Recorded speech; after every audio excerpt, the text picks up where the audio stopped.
Hello guys, দেখো আমরা বাসন নেব জামা কাপড় দিয়ে।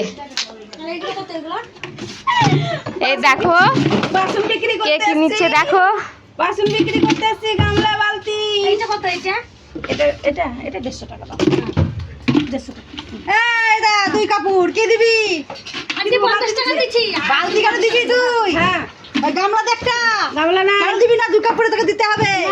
তাড়াতাড়ি দে। দুই কাপড়ে হবে না। এমনি কাপড় কত করে? কাপড় 20 টাকা নিব। ভালো কাপড় হলে 25 টাকা নিব। 25 টাকা নিবি, তাই তো আমি কিন্তু তাহলে টাকা নিব। টাকা নিবি? 40 টাকা দিব। দেখ এ ভালো কাপড় লিছে এক হচ্ছে দিচ্ছে গো। ভালো কাপড় দিচ্ছে, এই দেখ দেখলে ভালো নয়। 40 টাকা দেবো। দে 40 টাকা দিচ্ছি। কেন 40 টাকা কেন? 50 টাকা দিয়ে দাও না, আমি আগেই বলে নিয়েছি। তাহলে আমার একটা তাহলে আমি একটা বালতি নিয়ে নিই নাকি? বালতি নিবি? হ্যাঁ, নে। এগুলো কত করে?